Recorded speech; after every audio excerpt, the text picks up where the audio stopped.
Shalom, meus queridos amados irmãos, a paz do Senhor Jesus para todos. Pastor Ilmar aqui de Lagia, Minas. Falamos aqui do Centro de Cultura Bíblica Bereshit. Nós temos seminários CETEB e a Faculdade FATEB. Estamos aqui ministrando os cursos teológicos, tanto base como intermediário como bacharelado. Esses cursos livres. E depois temos também o curso superior do MEC, que você pode fazer à distância junto com pedagogia ou administração, aí na sua residência, através da Faculdade de Ciência e Teologia do Norte do Brasil, chamada FACETEM. Nós somos polo conveniados aqui. Estamos estudando a história da igreja, que também inclui a reforma, né, no século XVI, e nós estamos chegando ao final, com o bloco número 6. Estamos tratando da última fase. Estamos mostrando agora os impactos da reforma em cada país ali, tanto no país da reforma da Alemanha, como nos países periféricos. Na aula passada falamos da reforma na Espanha, né? Terminamos dizendo que a filha fiel da igreja infiel romana pagou caro, né? Ficou sendo um país dos mais atrasados. Era o país mais adiantado da Europa no início dos séculos 12 e 13. E hoje um dos países mais atrasados do bloco europeu. Na aula de hoje falaremos da reforma na França. Então, a França, que era um país bastante poderoso, também até rival da Espanha naquela época, tinha algumas colônias espalhadas pelo mundo também. Ele tinha, então, nesse período aí, antecedente da reforma, tinha a história de Pedro Valdo, Pedro de Bruyne, né? Que no século XII já tinham sofrido bastantes perseguições quando começaram a tentar retornar para a igreja, para as linhas da Bíblia. Lembra da história de Pedro Valdo, os valdenses, né? Tiveram que fugir para a Suíça, então acabaram não ficando ali. No século XVI, até mesmo na Universidade de Sorbonne, em Paris, já se falava desse novo ensino com a história da reforma. Chegou ali essas novas ideias bíblicas, né? E a Bíblia então foi disponibilizada também para a mão do povo nativo da França. O rei Francisco I era católico, e então ele entrou em guerra com Carlos V, que era rei, e o Carlos V foi preso, né? Mas a Margarida, que era irmã do rei, era uma intelectual e já lia o Novo Testamento em grego. E ela deu bastante apoio para os protestantes, que acabaram exacerbando, derrubando ídolos católicos, perseguindo a igreja. O que a igreja católica fazia com eles, quando eles chegaram ao poder, fizeram com a igreja católica. Isso aí acabou gerando uma um final muito sério, porque os huguenotes, que era o nome que eles levavam ali na França, os protestantes, eles acabaram então, naquela fatídica noite depois de São Bartolomeu, eliminados de maneira sumária, né? Mais de 100 mil foram mortos ali. Instalou-se uma guerra civil religiosa, mais protestantes contra católicos. O Henrique IV, que era neto de Margarida, que foi príncipe depois de Navarra, ele então voltou a dar apoio aos protestantes. Nesse tempo proclamou o Edito de Nantes, uma das cidades francesas, concedendo liberdade religiosa e política aos huguenotes. Mas isso não durou muito tempo, porque veio Luís XIII, que era menino ainda, foi o regente então, o cardeal Richelieu, e concedeu poder ao rei para diminuir a força dos huguenotes.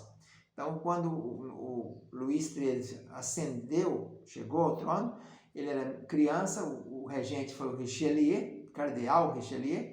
Evidentemente que a influência católica voltou a predominar e levou o huguenotes era a maioria dos empresários, né? A nata industrial, comerciante da França, era toda de cristãos reformados, chamados huguenotes.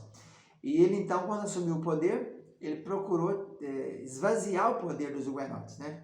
Então começou uma nova guerra dos huguenotes, da Inglaterra e França. A França acabou vencendo a Inglaterra. Depois temos Luís XIV, que é o famoso l'état c'est moi, o Estado sou eu, um rei totalitarista, absolutista.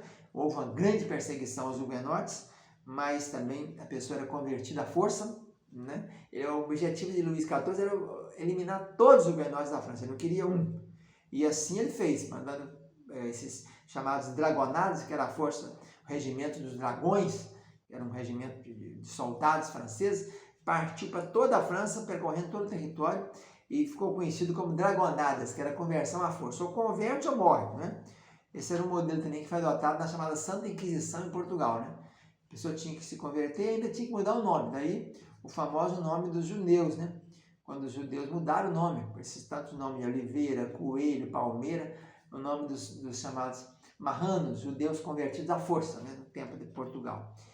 Nesse tempo aí apareceu um arcebispo de Cambrai, chamado Fénelon. Ele era ministro nessa época, e o objetivo dele era converter os heréticos para o catolicismo. Mas ele era um homem reto e piedoso, e por influência da Madame Guyon, essa Madame Guyon tem muitos livros, era uma pessoa que era chamada de católica, mas ela lia muita Bíblia, jejuava, estudava as escrituras, ela é viúva e vivia em orações, praticava muito boas obras, e ela então escreveu muitos livros, e temos livros disponíveis no Brasil de Madame Guyon. Um deles é o livro sobre oração.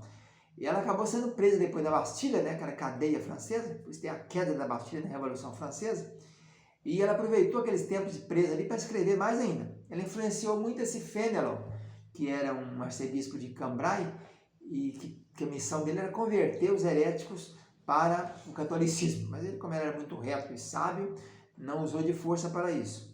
Apareceu também nesse tempo um capelão do rei chamado Bossuet, e ele também disputou com Fénelon, querendo forçar Fénelon a praticar atos de violência na conversão. Fénelon procurava convencer as pessoas que não aceitavam o catolicismo. Acabou que nesse tempo desse capelão Bossuet, o Fénelon foi expulso da corte e mandou que ele ficasse restrito só na área de influência dele ali, onde ele tinha sua influência. E os huguenotes são bastante perseguidos nesse tempo, e quando eles são perseguidos na França, eles fogem para a Suíça, fogem para a Holanda, fogem para a Alemanha, fogem para a Inglaterra. Nesse tempo, diz a história, que quase 500 mil de huguenotes foram embora, saíram, migraram, e acabou deixando a França numa situação terrivelmente escabrosa em termos de economia, porque a grande nata do PIB, vamos dizer assim, né, que produzia as riquezas da França nessa época, eram huguenotes. E quando quase 500 mil deles saem, então acaba com a indústria, acaba com o comércio, e esses países que recebem eles têm um crescimento esplendoroso, porque são protestantes, mas são também empresários, comerciantes, são pessoas de bem e de posse. E então esses países periféricos ali da França cresceram muitos e evoluíram bastante. E muitos foram também para o interior, além de sair para essas regiões da Inglaterra, da Holanda, da Suíça, da Alemanha, muitos foram para o interior da França, onde ficaram por ali, e nós temos então aí algumas guerras da capital contra no interior. Foi nomeado um tal de Cavalier, um capitão que tinha 21 anos, para combater essas tropas reais. Acabou que ele teve algumas vitórias no início, depois mandaram o Marechal Villaine. Esse Marechal fez uma reunião com o Cavalier e deram uma soma de dinheiro muito grande para ele aceitar e parar de guerrear contra esses católicos. Depois temos a morte de Luís XIV, então a igreja foi dada, conferiu a igreja com o título de a Igreja do Deserto, porque o objetivo dele era não deixar nenhum huguenote na França, por isso foi chamada Igreja no Deserto. Depois temos o sucessor Luís XVI, mais liberdade e menos perseguições, e a culminância com a Revolução Francesa, em 1789, né? E depois com o reinado de terror, que vem depois dessa Revolução Francesa. A maioria dos mortos foram mortos por guilhotina, né?